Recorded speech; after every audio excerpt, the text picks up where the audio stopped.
সংগঠিত ভিক্ষাবৃত্তি ও সংশ্লিষ্ট অপরাধমূলক কর্মকাণ্ড নিয়ে ক্রমবর্ধমান উদ্বেগের মধ্যে পাকিস্তানি নাগরিকদের উপর নজরদারি জোরদার করেছে সৌদি আরব ও সংযুক্ত আরব আমিরাত। চলতি বছর এখন পর্যন্ত ভিক্ষাবৃত্তির অভিযোগে বিভিন্ন দেশ থেকে ৩২,০০০-এর বেশি পাকিস্তানি নাগরিককে বহিষ্কার করা হয়েছে। পাকিস্তানি কর্তৃপক্ষের মতে এই প্রবণতা দেশটির আন্তর্জাতিক ভাবমূর্তি মারাত্মকভাবে ক্ষুণ্ণ করছে। এফআই এর তথ্য অনুযায়ী ভিক্ষাবৃত্তির অভিযোগে শুধু চলতি বছরেই সৌদি আরব ২৪,০০০ পাকিস্তানি নাগরিককে ফেরত পাঠিয়েছে। অন্যদিকে দুবাই কর্তৃপক্ষ প্রায় ৬,০০০ এবং আজারবাইজান প্রায় ২,৫০০ পাকিস্তানি ভিক্ষুককে বহিষ্কার করেছে। সব মিলিয়ে বহিষ্কৃতের সংখ্যা ৩২,০০০ ছাড়িয়েছে।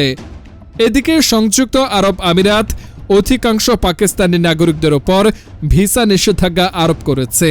দেশটির দাবি, অনেকেই সেখানে পৌঁছানোর পর অপরাধমূলক কর্মকাণ্ডে জড়িয়ে পড়ছে। ফলে পাকিস্তানি নাগরিকদের আগমন ও অবস্থান নিয়ে কঠোর অবস্থান নিয়েছে ইউএই কর্তৃপক্ষ।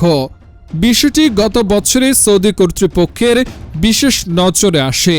২০২৪ সালে রিয়াদ আনুষ্ঠানিকভাবে পাকিস্তানকে অনুরোধ করেছিল যেন ভিক্ষুকেরা মক্কা ও মদিনায় উমরাহ ভিসার অপব্যবহার করে ভিক্ষাবৃত্তিতে জড়াতে না পারে।